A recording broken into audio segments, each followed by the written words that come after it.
This is Providence Television International, the game changer.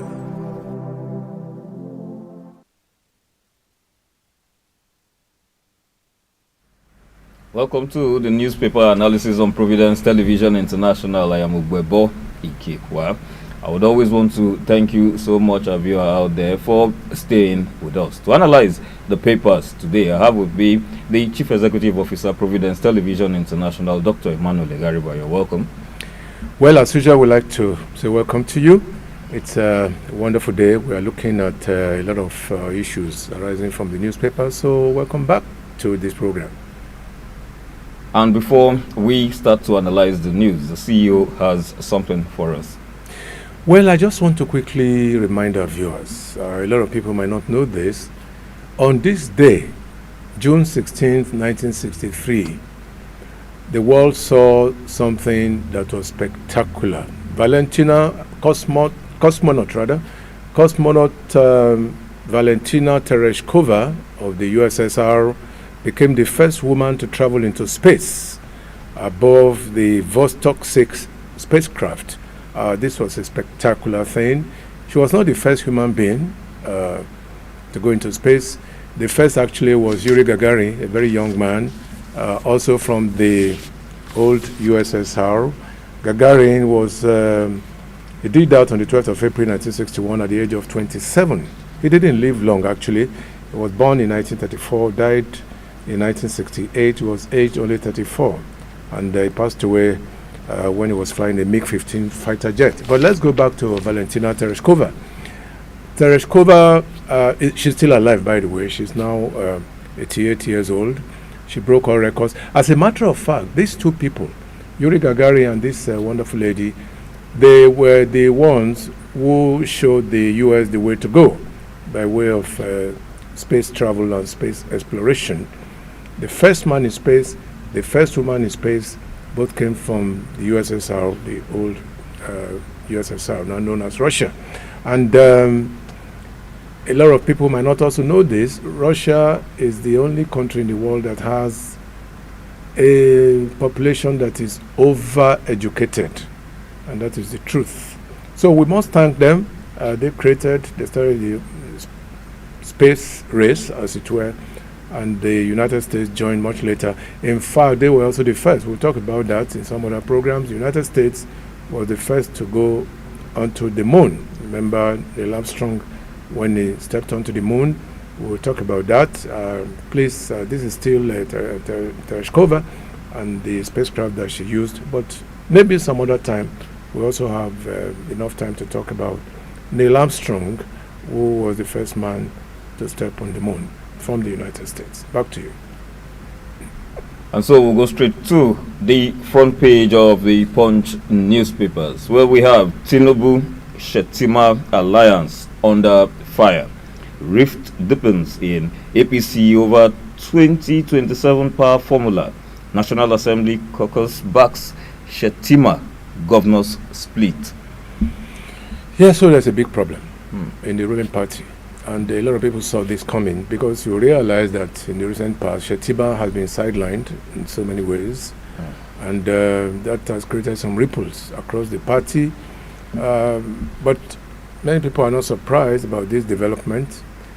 The National Assembly, the caucus, as you rightly said, supporting Shettima. Yes. And then the governors are split, meaning that some are supporting Shettima, some are also supporting President Tinubu. So there is a dilemma out there.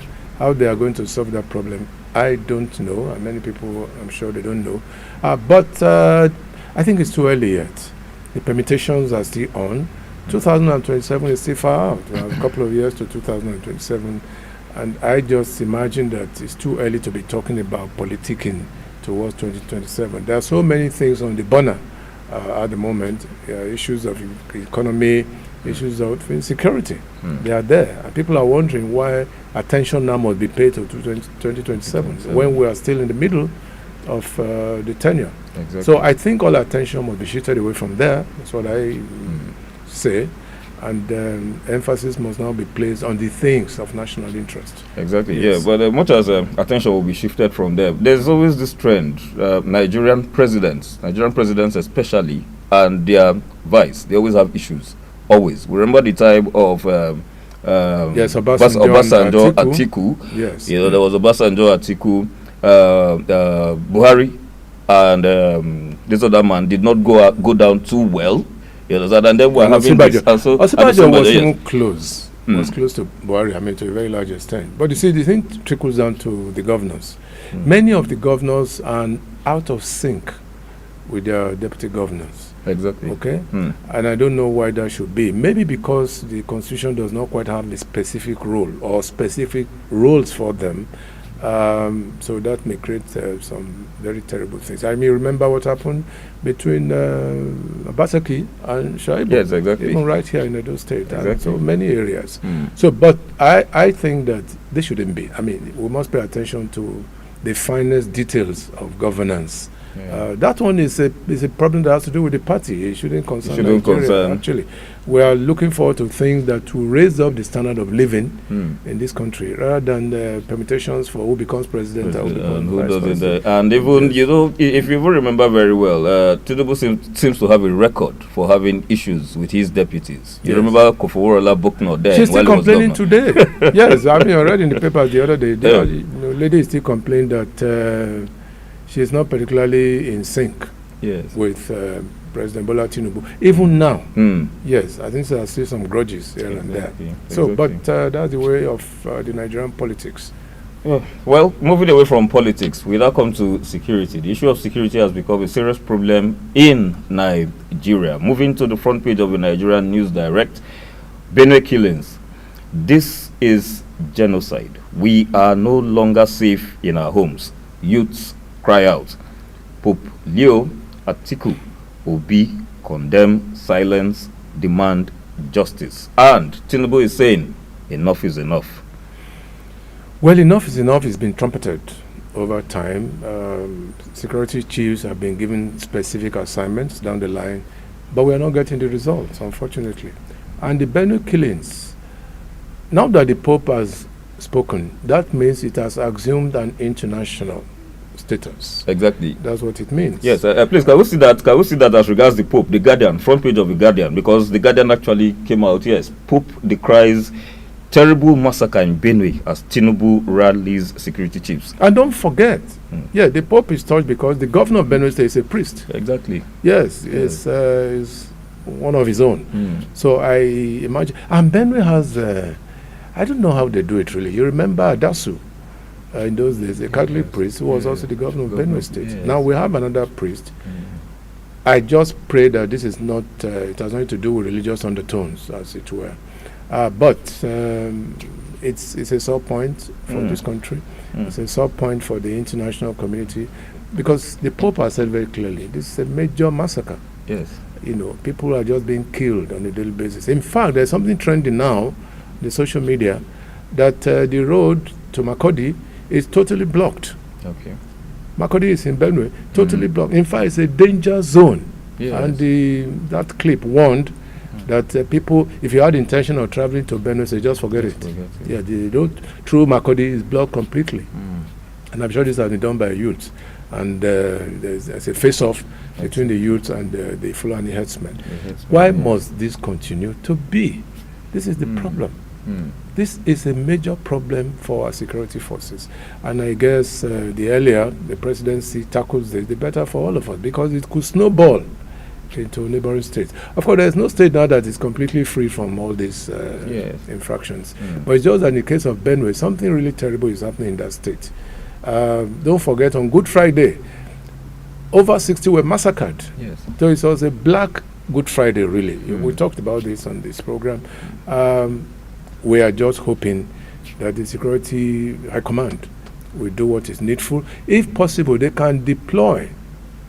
I think one of the papers carried it, I don't know if we have it here today, that some special forces within the command, the military command, have been deployed to Benue State to take care of the situation. In fact, I don't see any reason why the Chief of Army Staff should not be domiciled in Benue now, so that they can take care of the situation effectively. Yes, exactly. I remember in the course of this discourse, you mentioned the headsmen. At the time they said we should remove the Fulani clause, but we'll find out that they are kind of like attached to the headsmen attack.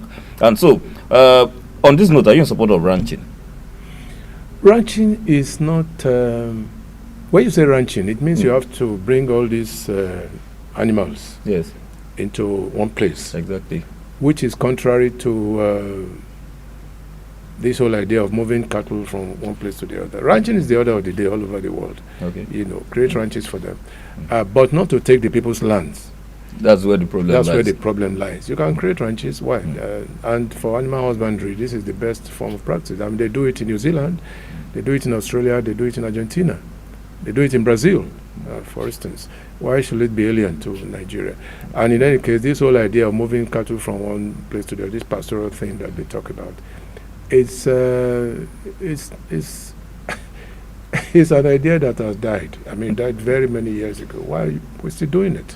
Okay, should be alien to us at this point in time, and I believe it should be a thing that the authorities should do away with completely. That is what is creating all the ripples between the state governments in some areas and the herdsmen. Remember, it's creating a lot of ripples. In fact, in some states, the herdsmen have been banned from moving cattle from one place to the other.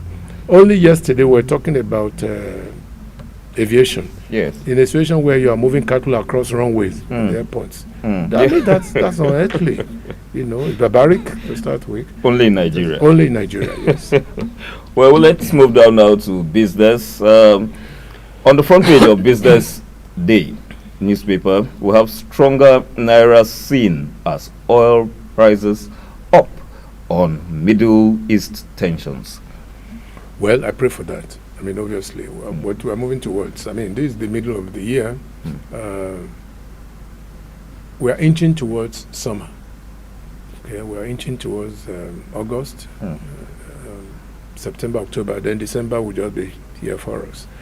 And that is where we expect that the naira should rise. But this is good news. If it can be, I mean, the problem with the naira is stability. Yes, if we can stabilize it for 1-2 months, there shouldn't be any problem, really. There shouldn't just be any problem. I mean, the problem in the Middle East is going to add value to the naira, obviously. All prices will be affected, so to speak. And so it's a plus for us, even though people are dying in the process. One man's gain is another man's loss. That's what it is. That's exactly what it is. Well, let us now come down to kudos to the naira. Let us come down now to a more pressing issue. This is still on the front page of Business Day newspapers. Trump considers banning Nigeria. 35 orders from U.S. travel. You mentioned this. I did. You mentioned this. I did. Yes. On the first day, we had a program here. We're reviewing the second coming of Trump. Yes. I said it very clearly that, look, this guy, he does not like Africa. I mean, that's obvious. And it has showed now. He doesn't. And that, I think, is the plank of his foreign policy. Not positively. At all. Not positively. It is negative. And this is what Harris, the Democrat woman, has been saying. She's still saying it, that I warned you people that this is what we're going to face. Trump has become Africa's own albatross, whether we like it or not. I mean, look at the list, for instance. Nigeria is on top of the list. Exactly. Nigeria and others. And I will reel them out. Okay. But first of all, what are the reasons? First of all, we must talk about widespread government fraud. That's what Trump is saying. That's what he said. Exactly. Yes. He has his points. Yes, he has his points there. Lack of reliable identity or civil documents. Okay. Then number 3, high number of visa overstays. Yes. That's also a sore point. Many Nigerians, you give them visa for 6 months, they are staying for 2 years. Exactly. Okay. But that's not the issue. The issue now is, how is it treating African countries? He has put everybody into one block. Every country into one block. I will mention the names. Nigeria, Angola, Benin, Burkina Faso, Cape Verde, Cameroon, Democratic Republic of Congo, Ethiopia, Egypt, Gabon, Gambia, Ghana, Ivory Coast, Liberia, Malawi, Mauritania, Niger, Senegal, South Sudan, Tanzania, Uganda, Zambia, Zimbabwe, Djibouti, and Sao Tome and Principe. These are how many countries? I think 25. About 25. 36. 25 out of 36. Out of 36. much more than half. But I think from that number, it is quite obvious that the target is Africa. Of course, yes, I said it, and it's coming to play. Yes. Coming to play. And I was not surprised when I saw countries like Ivory Coast, French-speaking, Exactly. Senegal, Burkina Faso. Niger. Yes. I was not surprised because these countries have cut their ties with France, which is an ally of the United States. Exactly. So your enemy cannot be my friend. That's the policy. All right. France has enemies, and your enemies cannot be our friends. That's what is playing out. I mean, by simple rule of international relations, I think that's absurd. There's a lot of absurdity in this, because there's no direct confrontation between some of these countries and the United States, for instance. So it's quite a sore point. I'm not happy about it, and many Nigerians are not particularly happy about this. What it means is that there's going to be a huge repatriation very, very true. of citizens, particularly from Africa. But Trump has said that, look, go back to your countries and develop your countries. He probably has a point there. But you see, no nation is an island unto itself now. We must build bridges across different divides. I wouldn't be surprised if in the next 1 year, the Republicans are having to think twice whether to remove him or to do something very drastic about the administration. That I can see very clearly. It's obvious. But I don't know, a lot of what African countries are going to lose, they will gain from China and Russia. Very, very true. Okay? So Russia and China will make inroads into Africa. Don't forget that they're even trying now, a few countries, including Brazil and the rest, they're trying to change the currency so that to weaken the dollar. In the next 1 year, maybe the dollar, the almighty dollar, might not be the strongest currency anymore. They're working towards that. But Trump, yes, a great albatross, even to himself. Yes. I'm not too sure he likes himself so much. The only country now he respects very well, well, state, not say country, is the Vatican, because Pope Leo is an American. You know, when he talks, he will listen. But I just hope that Pope Leo, to play the political game by talking to Trump, that this is not the best approach. Trump is not the listening type. Well, if not, I think his faith will make him to listen, hopefully.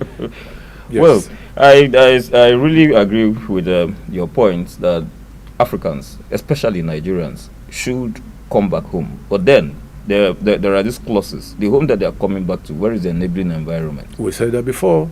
We said this before. The point I always stress is that, look, yes, Trump probably might make a point, but it is a point made with very terrible intentions. Very terrible intentions. It's not what we are thinking or what most people are thinking.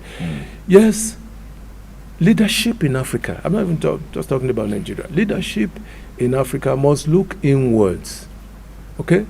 Remember, on one of our programs on this station, Echoes of Reason, the former Tanzania president, Julius Nyerere, said, and I quote him here, that no nation can be truly independent if it continues to live on gifts. Yes, you can't be truly independent if you're living on gifts, handouts from foreign powers. So African leaders must look inward. That's what the young man in Burkina Faso is trying to prove.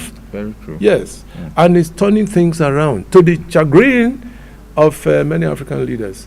Okay, well, this young man is only 37, going to 38. He's doing things that most people are not doing. But the organization, AU rather, African Unity, must come together. Must come together and pull the strings. Yes, we need total cooperation, absolute cooperation from all the African countries. And that is why good governance is key. Once you have good governance on the table, people will not run to Europe or elsewhere to come out to go and wash dishes and things like that. Nigerians, many Nigerians, I must say this with all authority, they are suffering outside the country. They are suffering. They are not enjoying their stay. Most of them. Yes. Many are in jail, I mean, for various offenses. So there are problems. They don't want to come back. Many of them do not want to come back because they are ashamed. What are they coming to do? Many have stayed for more than 30 years. No investment at home, for example, and they just want to stay back. When they die, they get buried over there. I know many who have been buried. Don't carry my body They said, oh, no, their body should not come home. Let them bury them either in the US or Europe, particularly in England. So that's where we are. People should learn to think homewards. I have a few friends who have told me, quite frankly, that in the next 2-3 years, they will come back home. Okay. Yes, let them come. Nigeria is still potentially a great country.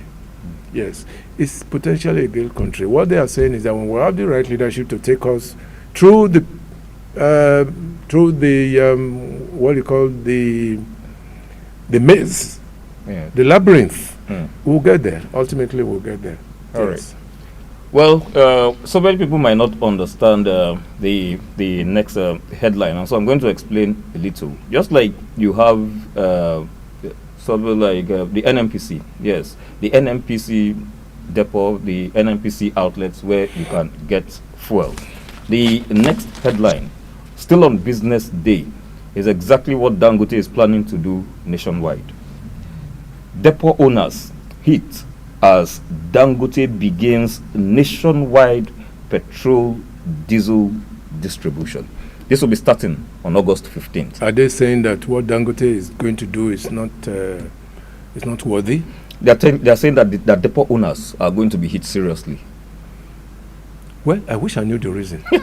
Honestly, I wish I knew the reason. I mean, because this is a guy who's trying to help. Help, yes. In one way or the other. It has been a tango. Yes, you remember dollar for fuel, and all of that. You went through it. But I would pray, and I've said it before on one of our programs, that I wish that there were many more Dangotes. The fuel thing will come down. It will, definitely. It will come down. Let's open the window so that fresh air can come in into that business. And there's no reason, anyway, why depot owners should be jittery. They have invested, yes, but yes, why not? They can moderate their sales. We've always had the problem of marketers, Ipman all the time. Oh, yes, because they are the ones who will tell you that, the cost of, the landing cost, they call it, and all sort of things, will be added, to whatever price there is. But I think that's where government should regulate. But there's a regulatory body for this, and government should do its bidding, as it were. All right. Well, thank you so much. That's our package on the newspapers for today. But as usual, the CEO has a parting shot. Well, we're in the rainy season. Let me talk in local terms. Our viewers across the world, some of them who are non-Nigerians might not understand. But locally, it's the rainy season. People selling maize and all that. They throw the chaff into the gutters. Into the gutters, yes. Yes. In fact, they look for avenues to throw, and it happens usually in the night. After their business, they just throw. And these things block the drains. That's why we have a lot of floods in Benin, for instance. I mean, there shouldn't be floods. I'm talking seriously now. There shouldn't be serious floods in Benin because there are so many that I know, very close to our office here in Benin. There's a very deep manhole. Yes, it was constructed by Gwemudia in those days. So there shouldn't be flooding. But these drains are blocked on a regular basis. And so when we have lights at the slightest opportunity of a rainfall, the roads are blocked, and these floods enter people's houses, and they begin to pack their mattresses and things onto the streets. That's not the best. So I would plead with the Ministry of Environment to be on the alert. When it rains, they should go out and monitor some of these situations. I mean, there are areas that you consider to be very vulnerable. They should be able to identify them and give appropriate sanctions to the culprits. Yes. In fact, as I said, I was going to advise, I didn't have the opportunity to say it, I was going to advise that this should even be a strict liability offense. Strict liability means it's self-evidence. You don't need any evidence or whatever. Once you are caught doing it, then you go in for it. Yes. It will save a lot of lives and properties. Exactly. Well, once again, thanks so much for watching. Please always remember to tell your friends and family about Providence Television International. Thanks for watching. It's not difficult, actually. What they need to do, maybe you haven't told them appropriately, what they need to do, just log on to Providence Television International, you are there. I mean, it's not a question of even looking for the tag and all sort of things, but once you just log in, it's very easy. You get us, and you watch all our programs. those that you missed. That's the beauty of digital television. We have had a lot of programs that we have churned out from these stations, dating back to about 10 months ago. Oh, by the way, we're on the verge of having our first anniversary now, preparing very seriously for that. And I'm sure that the audience will be there for us. Thank you. Thanks so much. Do please stay tuned.